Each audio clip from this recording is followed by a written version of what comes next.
Yo, what is up, guys? Welcome to the video. I hope your day is going great, and judging by the title, you guys are probably shocked, because that's right, there are players on the San Francisco Shock who do want to leave the team. So you're probably wondering, well, why do they want to leave, Michael? Guys, they want to leave because of trades that San Francisco Shock are proposing. Now, at this time, I cannot leak what the proposed trades are or who the players are that want to leave the team. I have to keep that close to me, and I just don't feel it's appropriate to name drop right now. But that is the situation, guys. These players, they just do not like the direction that the management wants to take the team for Season 2. But for now, guys, that is all I can tell you. And again, this is coming from my sources who have been correct on everything they've told me so far, so there's no reason for me to doubt them. And whether or not you guys want to believe is up to you. Now, moving on, guys, we're going to talk about the World Cup a little bit. We haven't mentioned the Thailand group stage yet, and there's definitely been some really good matches, so we're going to catch up on that. But first, let's go ahead and talk about some players that we've seen so far in the Overwatch World Cup that have surprised us and definitely do deserve a shot at making an Overwatch League team for next season. Let's go ahead and start off with the very first World Cup qualifier in South Korea. We had Team Russia, and I think Tonic, the main tank, and Zhao, the off tank,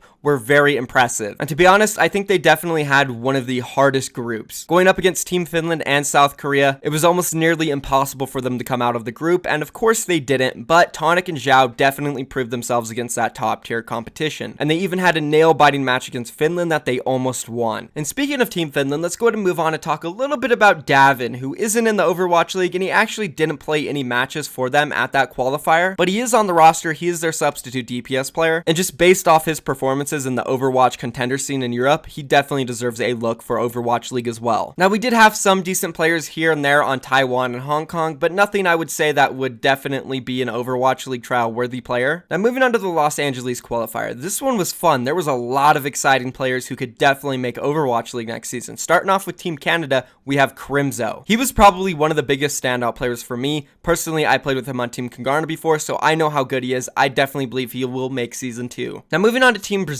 A lot of these guys come from the same team, Brazil Gaming House, and they've completely dominated the Brazilian scene or Latin American scene for the past 2 years, literally winning every single tournament. One player in specific really stood out to me, and it was Lyco. And he actually posted a looking for team for Overwatch League and Academy NA/EU. And I really do think this guy deserves at least a spot in Academy and maybe trials for Overwatch League. He was impressive. We also saw a couple good players on Norway. Now, I don't know if they could make Overwatch League, but Decod and Onigod definitely deserve some recognition. And now moving on to the last team, America, we had Zachary from Philadelphia Fusion, and we all know who he is. We all know he's incredible, and we all know he's already getting Overwatch League trials. I wouldn't be surprised to see him in Season 2. And then moving on to the most recent Thailand tournament. Now I'm going to start off with Team Australia. We have Trill, who's a main tank. And he's been super impressive all across the board. Not only on Hammond, but his Winston, his Reinhardt, they've all been good. And I could definitely see this guy getting some notoriety for Overwatch League trials. Now moving on to Team China, who also has a lot of impressive players, but I want to focus on one, which is Leave. And I'm sure most of you guys have heard of Leave at least once. He's a star Chinese player that we all wanted to see in Overwatch League Season 1. Unfortunately, though, he just wasn't of age. But this season, he will be of age, and I can almost guarantee this guy will be on one of the Chinese Overwatch League teams going into Season 2. And then moving on to the last team, we have Denmark, who has actually surprised a lot of us, and they have two really good players. Honestly, overall, I really like this roster, and I feel like most of them could receive trials, but specifically Fisher and Shax, who are already in North American contenders for GGEA and also Florida Academy. I could see both of these guys make an Overwatch League next season, but that's going to be it for now, guys. I know there's a lot of other players who could potentially receive trials and who've shown up really well at the World Cup. I just wanted to name a few of them here and there on each team from each qualifier. And now let's go ahead and update a little bit on the Thailand qualifier and check out what the records of each team are. Let's start off with the overall rankings. Right now we have China in first place at 3-0,